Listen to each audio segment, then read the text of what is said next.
My friends, imagine this. On the other side of your unanswered text thread, there's a guy sitting there, heart pounding, thumbs hovering over his phone, rewriting the same message for the third time and then deleting it. He's dying to reach out, dying to hear from you, dying to make a move. Reaching out is not just a casual decision. It's loaded with silent battles. The idea of texting a woman they like can feel like stepping onto a stage with no script, no armor, and no guarantee that the audience won't boo them off. Every word they type holds a risk. The risk of being misunderstood, laughed at, ignored, or worst of all, rejected without a second thought. Emotional exposure for men is frightening, not because they don't feel deeply, but because they have been raised in a world that often punishes them for showing it. Vulnerability is seen as weakness, and weakness is something to be avoided at all costs. This is why a guy can want so badly to message you, to tell you he's thinking about you, to let you know you made his day better just by existing, and still stop himself. Not because he doesn't want to reach out, but because reaching out feels dangerous. It threatens to expose his feelings before he knows if those feelings are safe with you. He may imagine 100 scenarios in which he texts you and you don't respond the way he hopes. He may fear that he will lose his sense of pride or dignity if he shows too much too soon. This emotional risk is amplified if he's been burned before. A previous heartbreak, a past rejection, or even a simple moment where he once felt foolish for caring too much can harden into a silent rule inside him. Don't make the first move. Don't show your hand. Don't get hurt again. So he hesitates, he waits, he suffers in silence. All the while, you're left wondering if he cares at all, while inside, he's battling fear that caring too openly will cost him everything. Many men don't talk about this fear because they don't even have the language for it. It's not a conversation they've ever been invited into. Admitting they are scared, admitting they overthink a simple text, admitting they feel powerless sometimes.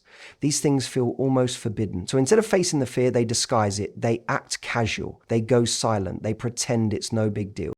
There's often a heart that's pounding, a man who's dying to connect but trapped by the terror of vulnerability. Knowing this doesn't mean you should excuse bad behavior or wait endlessly for someone who can't communicate. It means you can stop internalizing their silence as a reflection of your value. It means understanding that sometimes the person you're waiting on isn't careless, he's scared. And in a world that tells him to be fearless at all costs, that fear can be paralyzing. There's a secret game being played in the early stages of connection, one that most people don't even realize they're participating in. It's a game of power, a game where whoever shows more emotion first is seen as losing. And for many men, this silent rule weighs heavily on every decision they make, especially when it comes to texting someone they genuinely like. It's often not because he doesn't care. It's because somewhere deep in his mind, he's learned that reaching out first means giving away a piece of his power. It means opening himself up to vulnerability. And in doing so, handing over the ability for someone else, you, to validate or reject him. And validation feels good. But rejection feels like a wound to his pride, to his identity, to the image he has carefully built of himself as unshakable. Men are taught that emotional control is king. They hear it from friends, from social media, from the endless, toxic dating advice that says things like, if you text first, you're needy. If you show you care, you'll lose your leverage. If you make it easy for her, you become less desirable. So even when he genuinely wants to connect, even when his instincts are pulling him towards you, his mind will throw up a giant red warning sign. Hold back. Don't show your cards. Keep the upper hand.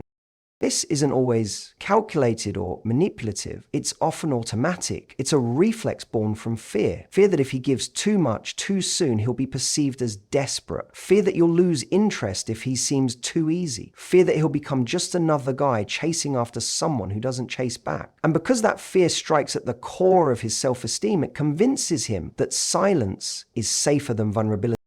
This attempt to maintain control often leads to exactly what he's trying to avoid: miscommunication, distance, and missed opportunities for real connection. In trying not to look weak, he creates weakness. In trying to hold on to his pride, he sometimes loses the very person he was afraid of losing in the first place. But in his mind, in that moment, not texting feels like protecting himself. It feels like keeping the tiny bit of power he thinks he still has. It's heartbreaking, really, because while he believes he's playing it smart, what he's actually doing is letting fear run the show. Fear of appearing less desirable, fear of being emotionally exposed, fear of losing before he even gets a chance to truly play. And because pride often whispers louder than desire, many men stay stuck, half in, half out, never fully leaning into the connection that could have changed everything. Understanding this doesn't mean you should chase him or convince him to reach out. It means you can see the bigger picture, that sometimes a man's silence isn't a lack of feeling, it's a struggle between wanting you and wanting to protect himself. And often that struggle is fiercer than you could ever imagine. Here's the third keynote, expanded to around 500 words, following the same deep, connected style with no headings or labels.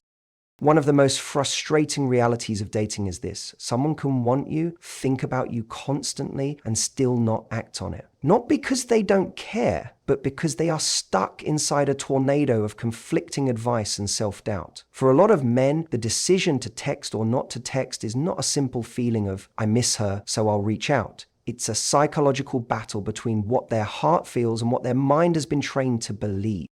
From a young age, men are bombarded with messages about how they're supposed to behave if they want to be successful with women. They're told, don't look too eager, don't be too available.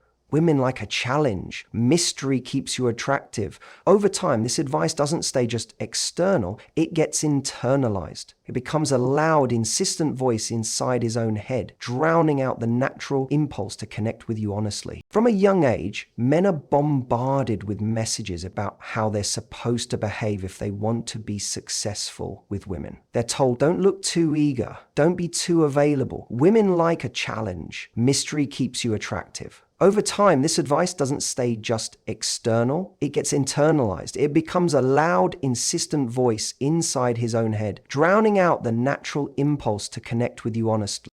And he might sit with his phone in his hand, crafting the perfect message, heart racing, genuinely excited to talk to you. But then he second guesses it. Am I texting too soon? Should I wait another hour, another day? Maybe I should let her wonder where I am. He worries that if he reaches out first, it will lower his value in your eyes, that you'll think he's desperate or too easy to win. And worse, if you don't respond in the way he hopes, all those old fears about being too much or too available will come rushing in like a flood.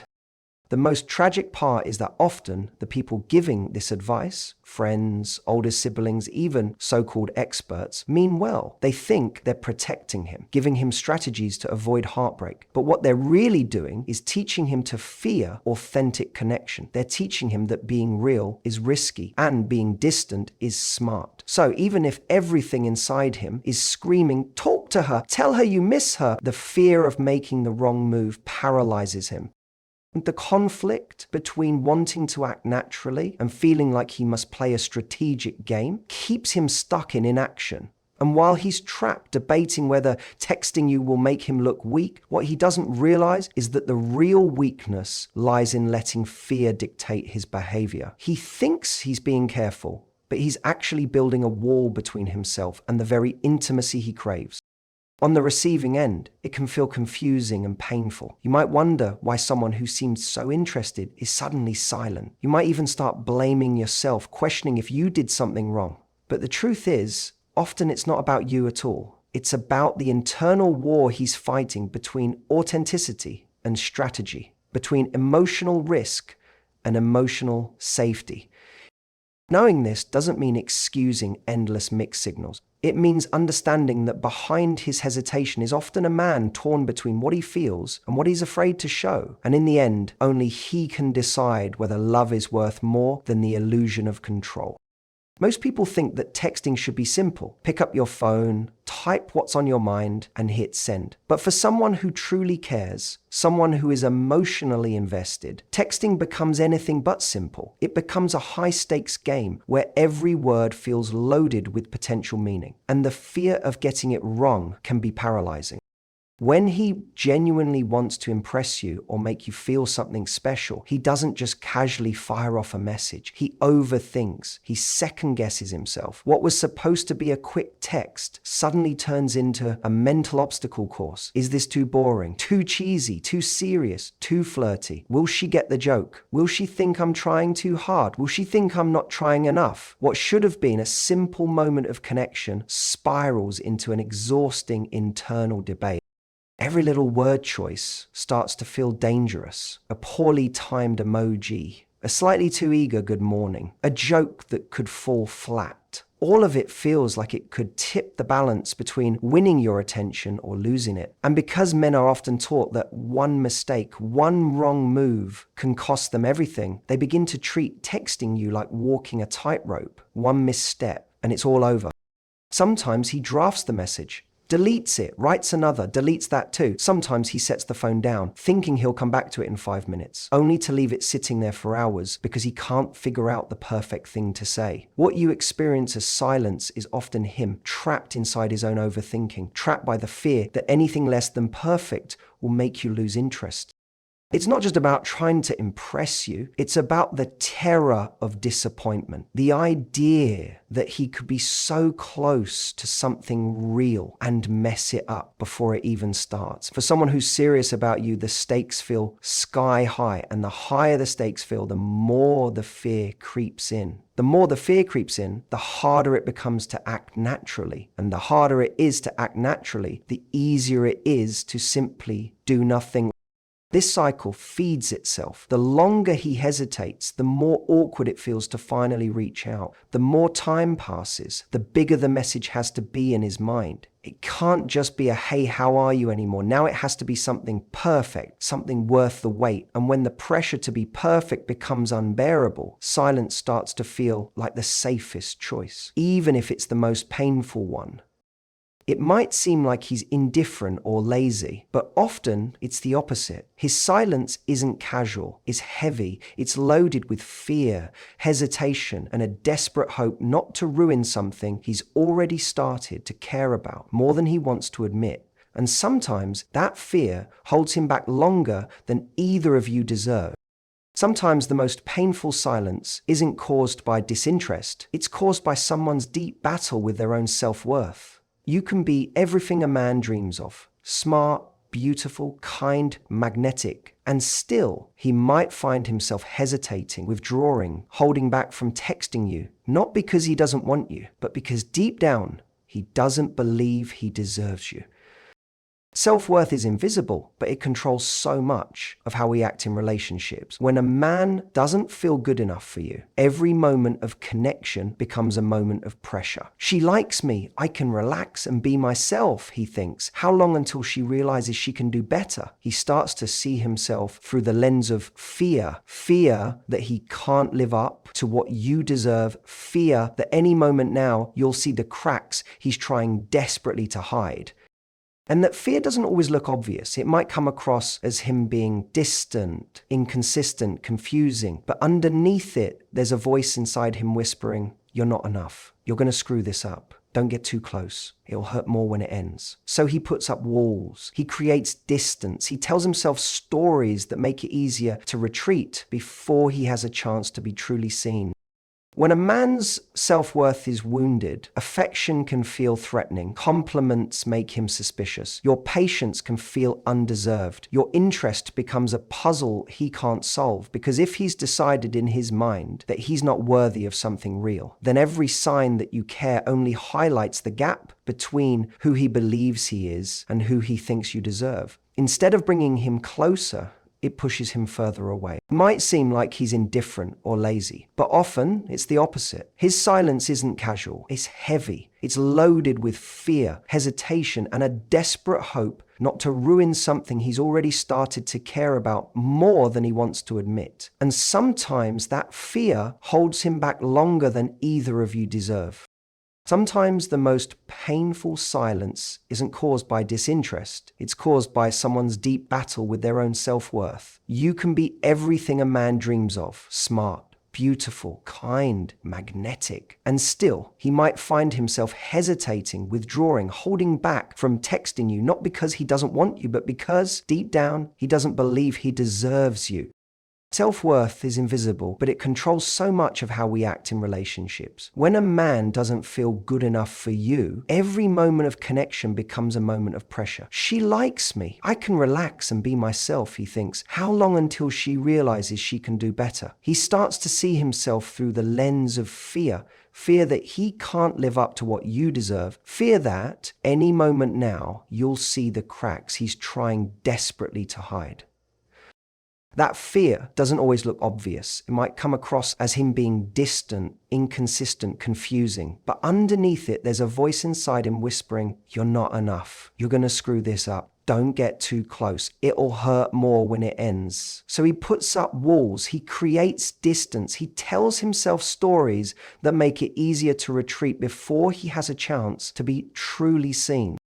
When a man's self-worth is wounded, affection can feel threatening. Compliments make him suspicious. Your patience can feel undeserved. Your interest becomes a puzzle he can't solve, because if he's decided in his mind that he's not worthy of something real, then every sign that you care only highlights the gap between who he believes he is and who he thinks you deserve. Instead of bringing him closer, it pushes him further away. It's a heartbreaking paradox. He may be crazy about you, think about you all the time, miss you when you're not around, but still he can't bring himself to reach out, because reaching out means risking exposure. It means showing you more of who he really is. And if he believes that who he is isn't enough, then silence feels safer. Silence protects him from the pain he's convinced is inevitable. None of this is fair to you. It's not your job to fix someone's self-esteem. It's not your job to carry the weight of someone else's internal battles. But understanding that a man's hesitation might be rooted in his own feelings of inadequacy and not a reflection of your value can protect you from internalizing the wrong message. His silence doesn't mean you're not incredible. It often means he's trapped in a cage of his own doubts, unable to believe that someone incredible could really want him. And until he decides to break free from that cage, no amount of kindness, patience, or encouragement can do it for him. That's a journey he has to make on his own. The hardest truth to accept in all of this is that sometimes silence is an answer in itself. Not because he doesn't feel something, not because he isn't thinking about you, not even because he doesn't want you, but because he isn't ready emotionally, mentally, spiritually. He may not be in a place where he can show up for you in the way you deserve. And no amount of waiting, hoping, or overanalyzing will change that.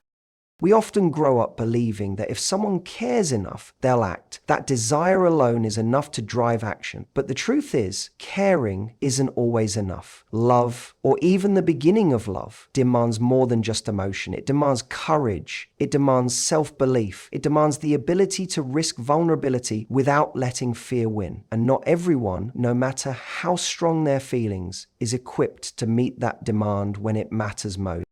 A man can be lying in bed thinking about you, smiling at the thought of your laugh, missing the way you made him feel seen, and still not send the message that could change everything. He can want you with every fiber of his being and still not have the strength to fight through the fears and the insecurities that paralyze him. And in that silence, in that inaction, he quietly makes a choice. He chooses fear over possibility, comfort over growth, safety over the unknown. This is not about blaming him. It's not about labeling him as weak or heartless. It's about recognizing the reality that readiness is not something you can force in another person. No matter how amazing you are, no matter how much potential you see between you, you cannot make someone be ready to show up if they are still at war with themselves. And if you try to drag someone across that emotional battlefield, you only end up hurting yourself in the process.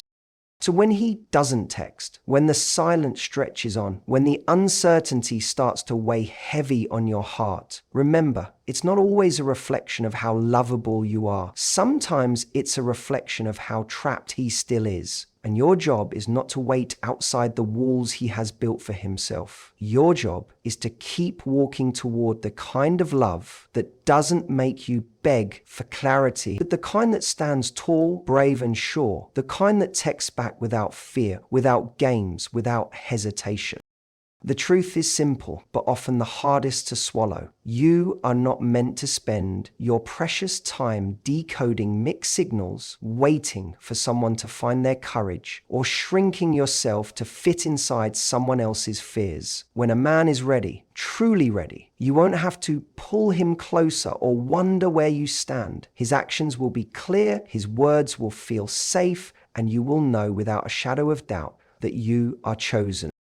Understand that his silence, his hesitation, his emotional battles are not your burdens to carry. You deserve a love that doesn't leave you questioning your own worth. You deserve a connection where vulnerability is met with tenderness, not avoidance, where showing you care isn't seen as weakness, but as the beginning of something real. If he's dying to text you but doesn't, let him fight that battle alone. Don't get caught standing still, waiting for someone who isn't ready to walk with you. Move forward with your head high, your heart open, and your standards intact. The right person will not only think about you, they will move mountains to show you. They will act, and when they do, it will feel easy, sure, and undeniable.